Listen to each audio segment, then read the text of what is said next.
Bonjour, aujourd'hui je vais vous parler d'un livre d'Idrisha, Contes et récits soufis.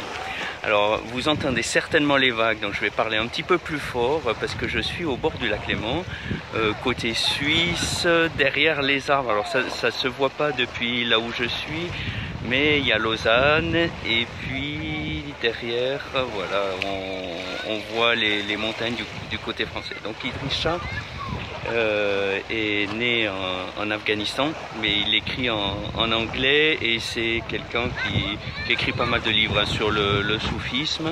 Et là c'est un livre un petit peu dans la tradition soufie, des histoires courtes, des contes, ça fait quelques pages. Alors je fais quand même attention parce qu'il y a l'eau et en bougeant je vais essayer de ne pas tomber dans l'eau.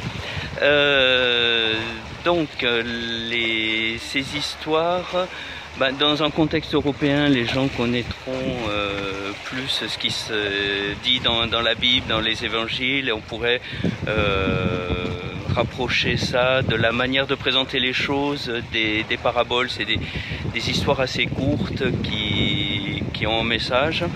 Alors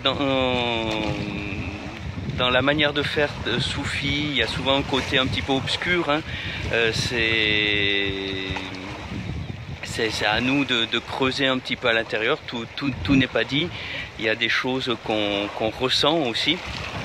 Là, ce que je reprocherais peut-être... Enfin, globalement, j'ai bien aimé. Il faut peut-être dire ça premièrement.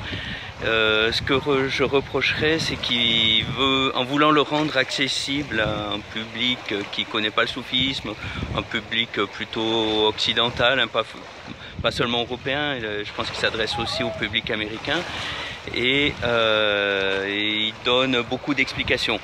Alors que l'intérêt de ces histoires, justement, c'est de ne pas tout expliquer et d'amener les gens à ressentir les choses de manière un petit peu plus approfondie, on dirait, au fond de leur inconscient.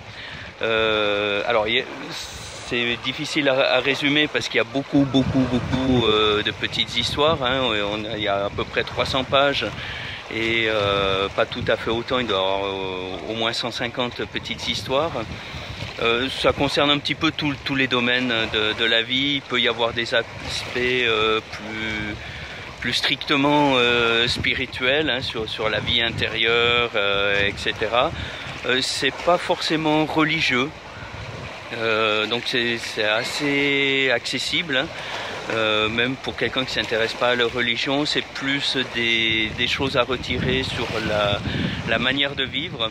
Je pense que c'est un livre que je relirai tranquillement parce que chaque petite histoire mérite de s'y arrêter. Moi j'avais envie de le terminer et donc on passe rapidement d'une histoire à l'autre, mais c'est un peu des petites perles, voilà, comme un bonbon, voilà, qu'on va tranquillement faire fondre dans la bouche, voilà.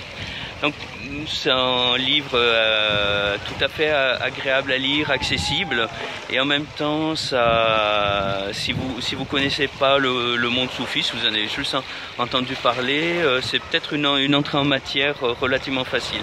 Et à la fin, il y a des explications. C'est pas un lexique, mais pour la plupart des histoires, il donne des éléments de contexte, des éléments culturels pour expliquer un peu comment ça fonctionne, le pourquoi des histoires, ce qu'il y a un petit peu derrière. Voilà, ça c'est la partie qui m'a moins intéressé, mais je pense que ça peut aider la lecture aussi. Voilà, je vous souhaite une bonne journée et puis à très bientôt.